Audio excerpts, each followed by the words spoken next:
in the heart of a calm and beautiful African village, where life moved slowly and traditions were respected, there lived a man named Obasi. To the outside world, he was a dream come true, tall, well-spoken, and always dressed in the finest robes. He ran a successful business, donated to the local temple, and never raised his voice in public. Whenever he passed by, villagers greeted him with admiration. Mothers whispered to their daughters about what a perfect husband he would be, and elders praised his wisdom. But underneath that perfect image was something no one could see, something deeply twisted. Obasi had a strange pattern. Every few years, he would choose a bride from a nearby village. The wedding would be grand and colourful, filled with music, dancing, and laughter. He would smile lovingly at his bride, hold her hand, and promise her the world. But after the celebrations ended, silence would fall, and soon the bride would disappear. At first, people thought it was bad luck.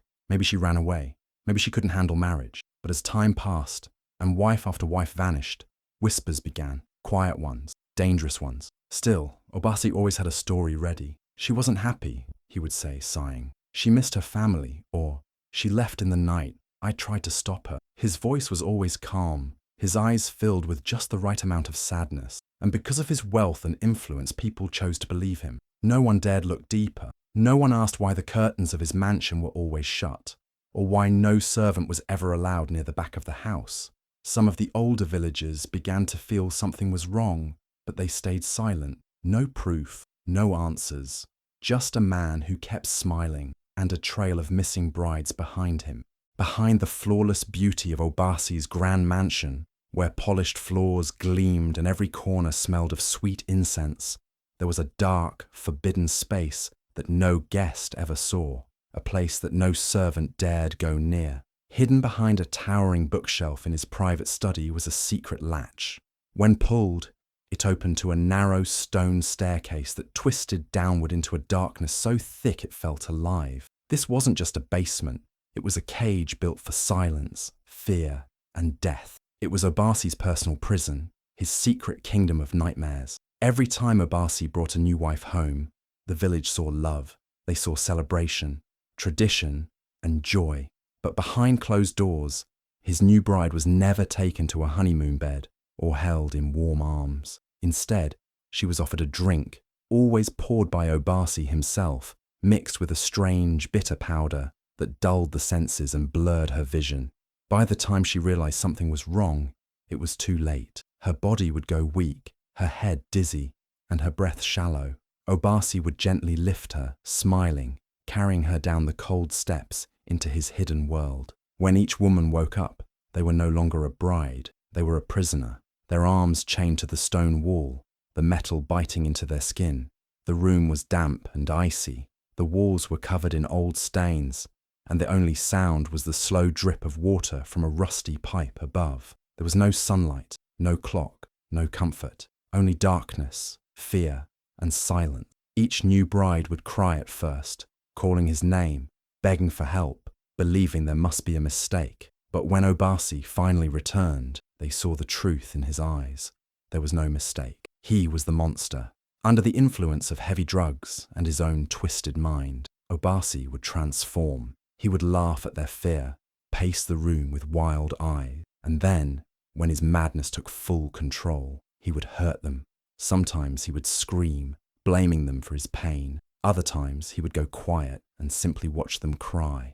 It wasn't always quick. He would stretch the pain over days, sometimes weeks. He studied suffering, and when he was finally done, when their bodies could no longer fight, he would dispose of them like broken toys. But he didn't bury them in the yard or toss them into the river like some criminals might. No, Obasi had created a secret chamber, deeper within the basement, a place only he could access, hidden behind a false wall. He had dug the space himself when the house was first built, covering the walls with thick layers of concrete and keeping it sealed with a custom lock. One by one, he placed their bodies inside. He arranged them carefully, some wrapped in cloth, others left in the exact position they died. To him, they weren't people anymore. They were reminders of control, power. He would visit them sometimes, even speak to them. Over the years, 5 women were taken, 5 lives erased from the world above. Their families waited for word. Their friends whispered and wondered. But Obasi always had a soft lie on his tongue. She ran away. She was not well. She left in the middle of the night, and the village, still enchanted by his charm and wealth, never looked deeper. The police never searched. No one asked questions. No one suspected the perfect man with the perfect smile. But the basement remembered. The walls soaked in screams. The floor stained with history. And though the dead do not breathe, their presence began to live on in that dark space. Cold winds brushed through sealed doors. Whispers echoed where there should have been silence. Shadows moved without light. The space was turning haunted. Obasi didn't know it yet, but the basement he used to destroy others was starting to turn on him. Something unseen had awakened, something waiting. And when the next bride came, the one he thought would be just like the rest, the basement would no longer stay silent. Obasi believed he had full control, but what he built beneath his home was no longer just his secret. It had become a graveyard, a shrine of rage, a trap of his own making, and soon the hunter would become the hunted. As the years passed in the quiet village, a strange pattern began to take shape, one that was noticed but never truly questioned. Obasi, the wealthy and charming man everyone admired, had married not one, not two, but 5 different women over time. Each marriage was grand and full of celebration. The village would gather with drums and dancing, wearing their best clothes and singing songs late into the night. People would cheer Obasi and his new bride, offering blessings and gifts, believing each time that this was the one who would finally settle down with him for life. But something always happened. After every wedding, after the music had faded and the smiles were gone, the bride would disappear. At first, it would start with a few missed market days. She must be resting, people would say. Then a few more days would go by. No one saw her hanging laundry, or watering the garden, or walking by the river like new brides often did. Concern would grow and someone would eventually ask Obasi about it. But his answers were always calm, always believable. He never shouted or panicked. He'd lower his voice and say things like, "She wasn't happy, she left in the night," or "She missed her family too much, so she went back home." He'd smile gently and shake his head, pretending to be hurt. "Some people aren't made for marriage," he'd say with a sigh. And the village believed him. How could they not? He was the perfect man. He had power, money, and spoke with the kind of confidence that made people trust him without doubt. Besides, there was never any blood, never any screaming, never any proof. The women were simply gone, vanished, without a trace. No goodbye letters, no belongings packed. It was like they had been swallowed by the earth itself. But Obasi's house still stood strong and beautiful on the hill, and he continued to greet the villagers with a friendly wave. His clothes always neat, his voice always kind. The first bride's disappearance was a shock, but people gave him sympathy. Maybe she really did leave, they said. Maybe she was too young. When the second bride vanished, some eyebrows raised, but Obasi had already prepared a softer excuse. He claimed she had mental health struggles and couldn't handle village life. The third time, he told people she had run off with another man. "I'm heartbroken," he said, and everyone believed his sad eyes. By the time the 4th and 5th brides were gone, the village had become numb to it. They whispered among themselves, but no one confronted him. He was too respected, too polished, and maybe deep down, no one wanted to believe something darker was happening. The older women in the village sometimes talked behind closed doors. They said something wasn't right. "No woman just disappears without a trace," one would whisper. But when it came time to speak out, they stayed silent. Obasi was too powerful, and fear hung like smoke in the air. It was easier to accept the lies than dig for the truth. Some of the younger men admired him even more. "He's just unlucky in love," they'd say. "Women don't know how to handle a real man like him." His status grew. Even with the mystery of the missing wives, Obasi remained untouchable. No one dared search his home. No one filed a report. No family member ever came looking. Obasi had made sure of that. But the village couldn't shake the unease. The weddings had stopped. No new bride had been seen in years. The mansion on the hill became quieter and more distant. The windows were always shut, and strange sounds were heard at night.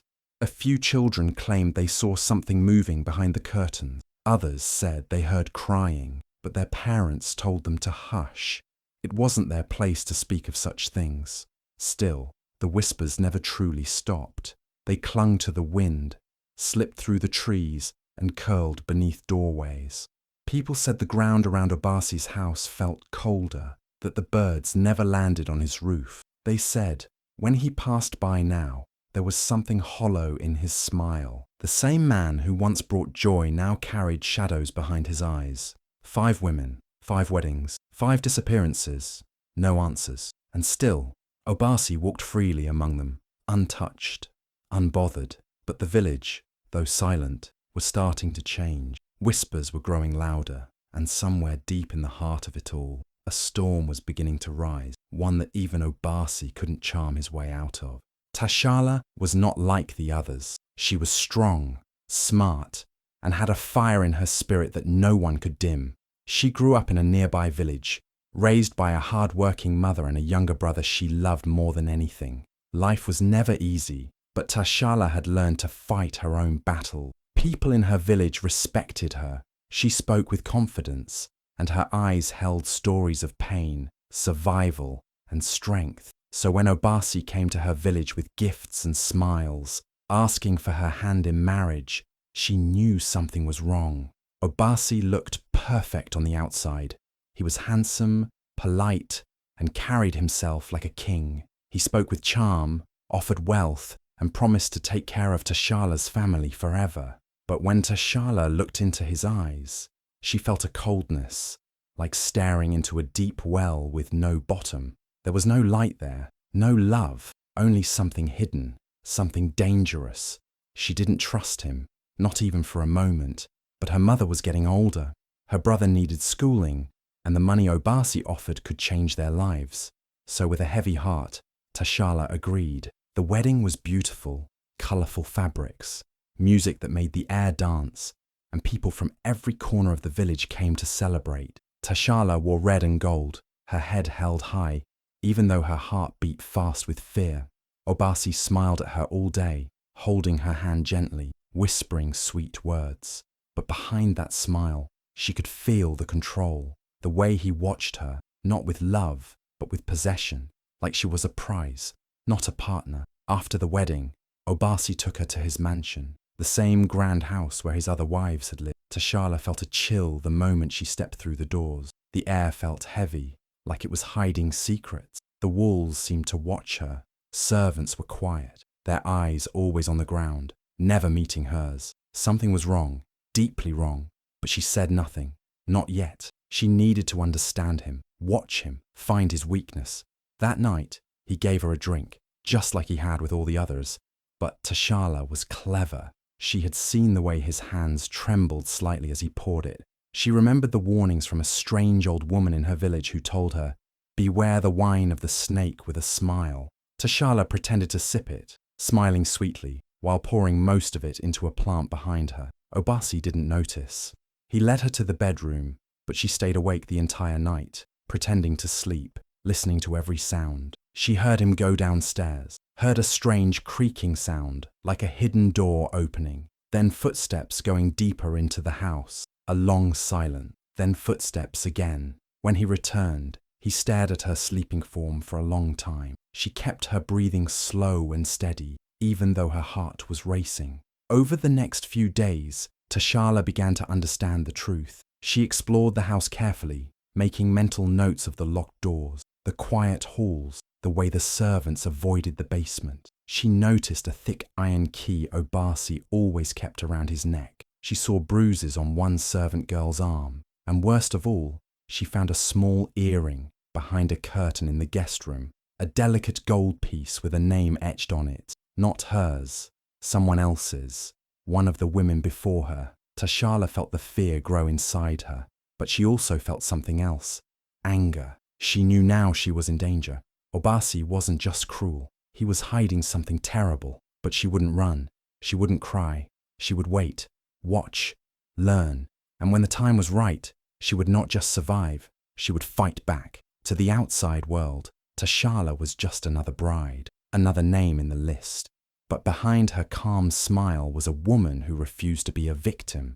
And while Obasi believed she would fall like the rest, he didn't know she was nothing like the others. Tashala had walked into the lion's den, but the lion didn't know she had teeth of her own. The night had fallen quiet, and the stars above the mansion flickered like tiny warning lights in the sky. Inside the house, the music from the wedding had faded, the guests had gone, and Obasi walked slowly through the hallways, guiding Tashala toward what he claimed would be their private place. His hand was firm on her back, but his smile was soft, too soft, like silk covering a blade. She followed without protest, dressed in her wedding gown, her footsteps steady. He took her to his private study, where a large bookshelf stood like a wall. With one smooth move, he slid a hidden latch, and the bookshelf creaked open to reveal a narrow staircase leading down into darkness. He looked at her, expecting fear, but Tashala simply blinked, her face calm. "After you," he whispered. She stepped down without hesitation. The air grew colder with each step. The walls were rough stone, and the only sound was the echo of their footsteps. Obasi held a lantern, its flickering light barely touching the damp basement walls. Tashala saw scratch marks on the sides, rusted chains, and a heavy metal door ahead. Still, she said nothing. She just kept walking, her heart pounding, but her mind sharp. Once inside the room, he turned to her. "You won't leave this place," he said, his voice suddenly low, stripped of charm. Like the others, he raised a chain, thick and cold, and latched it to her wrist, locking it to the wall. "Cry," he said, as if it pleased him. "Beg," but she didn't cry. She sat down slowly, leaning back against the wall, and looked straight into his eyes. Her silence unsettled. Obasi was used to fear, screams, panic, but Tashala didn't give him any of that. Her face was calm. Her eyes didn't blink. She just stared at him, like she was studying something. He tilted his head. "You're different," he murmured. "You're not afraid." She didn't answer, and that silence echoed louder than any scream. Obasi stayed for a while, pacing, talking to himself, drinking from a small flask. Tashala noticed how his hands trembled when he drank, how his eyes twitched, and how the shadows in the room seemed to dance around him. He was not as strong as he wanted the world to believe. There was madness in him, but there was also weakness, and she could see it now. He left her there, just like he had done to the other brides, locking the door behind him. The sound of the key turning echoed like thunder in the small space. But Tashala didn't panic. She waited. She studied the walls, the lock, the rhythm of his footsteps. She listened carefully to everything. Time passed. Hours, maybe more. But Tashala didn't waste a single second. When Obasi returned the next day, expecting to see a broken woman, he found her exactly where he left her, awake, alert, watching him again. No tears, no begging, just quiet strength, and something about that unnerved him. He yelled at her, threw things, tried to scare her, but she didn't flinch. In that cold, dark basement, the same trap had been set, but this time it had caught the wrong prey. Tashala wasn't there to be broken. She was there to break him. Obasi had done this so many times before, thinking he was always in control. But he couldn't see that the trap wasn't just repeating, it was starting to turn on him. Tashala wasn't just surviving, she was planning. The basement was silent, but not empty. As Tashala sat against the cold stone wall, her eyes wandered across the shadows. The dim light that slipped through a small crack above barely reached the corners of the room. Her wrists still chained, she shifted slowly, carefully, feeling every inch of the space around her. And then she saw it, tiny scratches on the wall, barely noticeable at first. She moved closer, squinting in the low light. Her fingers ran along the marks. These were not random, they were letters, words, names. She looked around and began to see more. On every wall, messages had been carved into the stone with whatever sharp object the women could find. Some names were clear, written with strength. Others were shaky, almost like whispers left behind. "I was here. Help me. He lies. My name is Salima. I will never be forgotten." Tashala's heart tightened as she touched the words. These were the voices of the women who came before her, the brides who had disappeared, the ones the village forgot. But here, in this dark place, their stories lived on. As Tashala traced the messages, something strange began to happen. A chill passed through her body, not from the cold, but from something deeper. She began to feel them, not see, not hear in the usual way, but feel, like whispers brushing past her ears, like the warmth of a hand on her shoulder. She closed her eyes and breathed slowly, and then she felt it stronger, soft, broken voices in her mind, calling out, "You are not alone. Be strong. He must be stopped." Tashala opened her eyes, tears filling them. She wasn't imagining this. She could feel their pain, their fear, but also their hope. Each message on the wall was a thread connecting her to them. They had suffered like her, cried like her, waited like her, but none had made it out. Still, they had not given up. Even in their final hours, they left these messages, hoping someone, anyone, would read them. And now, Tashala had. It gave her strength. She ran her fingers over each name, each message, whispering them softly. "I see you, Zuwena. I hear you, Abeni. I will not let your deaths be forgotten." With each name she spoke, she felt less afraid.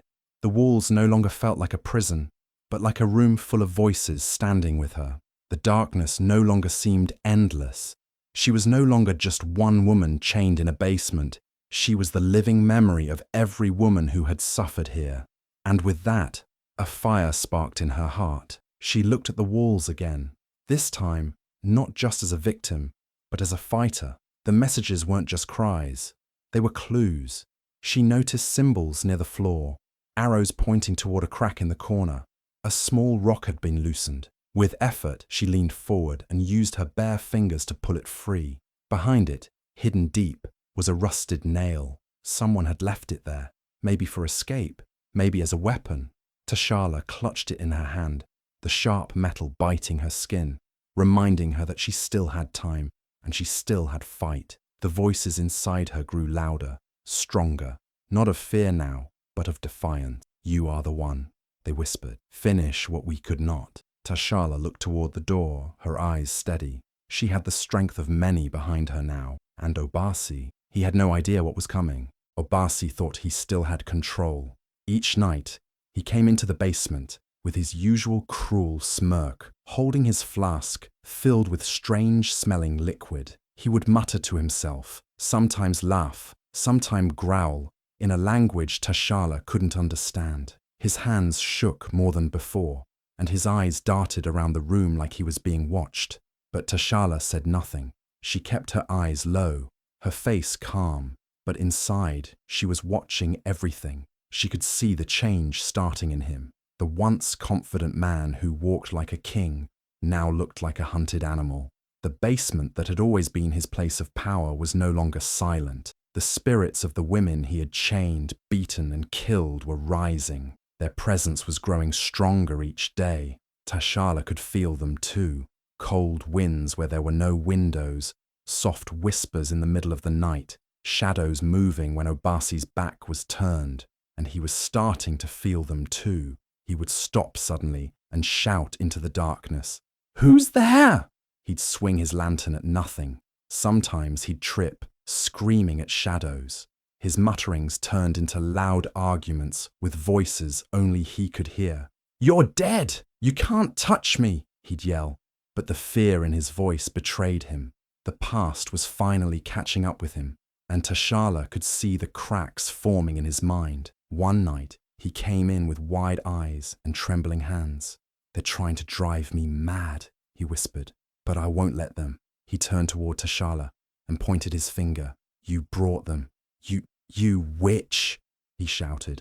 Tashala flinched, not from fear, but from excitement. He was losing it. The man who had caused so much pain was unraveling. Tashala began to play along, staying quiet, but watching him with just enough suspicion to make him nervous. She whispered to herself sometimes, not real words, just sounds, enough to make him think she knew more than she let on. When he asked what she said, she just smiled faintly and looked away. It drove him deeper into his panic. The basement no longer belonged to him. The spirits moved around freely now. Doors slammed shut on their own. Cold air burst through the cracks. The chain on Tashala's wrist rattled without being touched. Obasi tried to act strong, but every time he walked into that room, his steps grew smaller, slower, like he feared the very walls. And Tashala, still chained, sat tall and silent, no longer his prisoner, but something far more dangerous, his witness, and now his judge. He had no idea that the one woman he thought he had power over was now waiting for the perfect moment. The house was turning against him. The voices of the dead were growing louder, and Tashala was ready to finish what they all started. The basement was colder than ever that night. The air was heavy, filled with the scent of damp stone and something older, something bitter. Obasi hadn't come down for hours. Tashala knew his pattern now. He was upstairs, drunk and stumbling, trapped in another round of hallucinations. The spirits had almost fully broken him. He mumbled to himself louder each day, begged for forgiveness when no one was there, and screamed at shadows only he could see. Tashala sat still, her fingers gently moving toward her hair. She had waited patiently for this moment. Hidden deep in the coils of her braids was a tiny metal pin, just sharp enough, just thin enough to slip into the lock on her chain. It had taken days of practice, turning the pin with quiet determination whenever Obasi left. Tonight, she felt the click. The cuff popped open. She didn't move at first. She just stared at her wrist, the mark of the metal still fresh on her skin.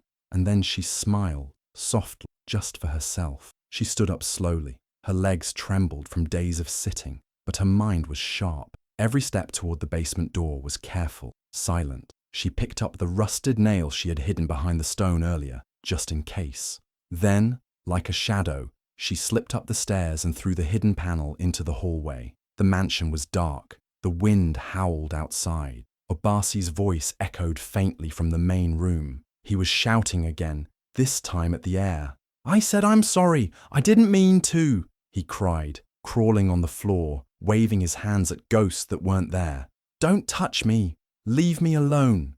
Tashala watched from behind the door.